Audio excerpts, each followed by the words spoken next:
حکایات رومی نامناسب دعا۔ حضور پاک صلی اللہ علیہ وآلہ وسلم کے ایک صحابی سخت بیمار ہو گئے۔ شدت ضعف کی وجہ سے اٹھنے بیٹھنے سے بھی معذور ہو گئے۔ آپ صلی اللہ علیہ وآلہ وسلم جب ان کے پاس ان کی عیادت کے لیے تشریف لے گئے، جب بیمار صحابی نے آپ صلی اللہ علیہ وآلہ وسلم کو اپنے گھر میں دیکھا تو ایک نئی زندگی محسوس کی، ایسے جیسے کہ کوئی مردہ اچانک زندہ ہو گئے۔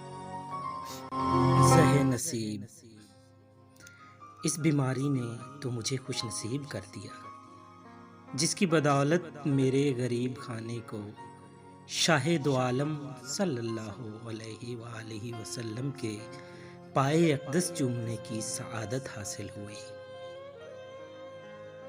اس صحابی نے کہا، اے میری بیماری اور بخار اور رنج و غم، اور اے درد اور بیداری شب، تجھے مبارک ہو، بسبب تمہارے اس وقت نبی صلی اللہ علیہ وآلہ وسلم میری عیادت کو میرے پاس تشریف لائے۔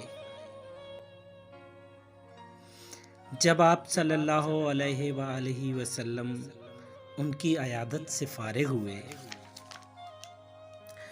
تو آپ صلی اللہ علیہ وآلہ وسلم نے ارشاد فرمایا، تمہیں کچھ یاد ہے کہ تم نے حالت صحت میں کوئی نامناسب دعا مانگی ہو؟ انہوں نے کہا کہ مجھے کوئی یاد نہیں آتا کہ کیا دعا کی تھی۔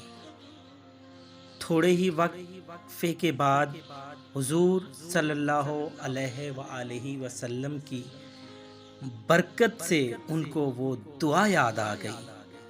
صحابی نے عرض کیا کہ میں نے اپنے اعمال کی کوتاہیوں اور خطاؤں کے پیش نظر یہ دعا کی تھی کہ اے اللہ تعالیٰ، وہ عذاب جو آخرت میں آپ دیں گے وہ مجھے اس عالم دنیا میں دے دیں تاکہ عالم آخرت کے عذاب سے فارغ ہو جائیں۔ یہ دعا میں نے بار بار مانگی، یہاں تک کہ میں بیمار ہو گیا اور یہ نوبت آ گئی کہ مجھ کو ایسی شدید بیماری نے گھیر لیا کہ میری جان اس تکلیف سے بے آرام ہو گئی۔ حالت صحت میں میرے جو معمولات تھے، عبادت ذکر الہی اور درود و وظائف کرنے سے عاجز اور مجبور ہو گیا۔ برے بھلے اپنے بیگانے سب فراموش ہو گئے۔ اب اگر آپ صلی اللہ علیہ وآلہ وسلم کا روح اقدس نہ دیکھتا تو بس میرا کام تمام ہوتا۔ آپ صلی اللہ علیہ وآلہ وسلم کے لطف و کرم اور غمخواری نے مجھ کو دوبارہ زندہ کر دیا۔ اس مضمون دعا کو رسول اللہ صلی اللہ علیہ وسلم نے سن کر ناراضگی کا اظہار فرمایا اور منع فرمایا کہ آئندہ ایسی نامناسب دعا کرنا یہ آداب زندگی کے خلاف ہے کہ انسان اپنے مولا سے بلا وجہ عذاب طلب کرے۔ انسان تو ایک کمزور چونٹی کی مانند ہے، اس میں یہ طاقت کہاں کہ آزمائش کا اتنا پہاڑ اٹھا سکے۔ صحابی نے عرض کی، اے شاہد عالم صلی اللہ علیہ وآلہ وسلم، میری 1000 بار توبہ کہ آئندہ کبھی ایسی بات زبان پر لاؤں۔ حضور صلی اللہ علیہ وآلہ وسلم، میرے ماں باپ آپ صلی اللہ علیہ وآلہ وسلم پر قربان، اب آئندہ کے لیے میری رہنمائی فرمائیں۔ آپ صلی اللہ علیہ وسلم نے اس کو نصیحت فرمائی،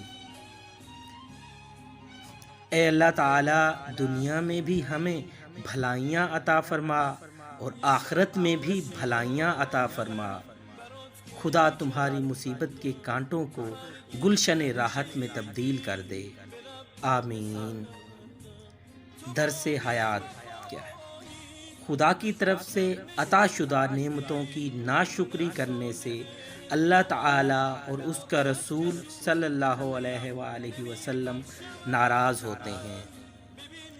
نامناسب دعا آداب بندگی کے خلاف ہے۔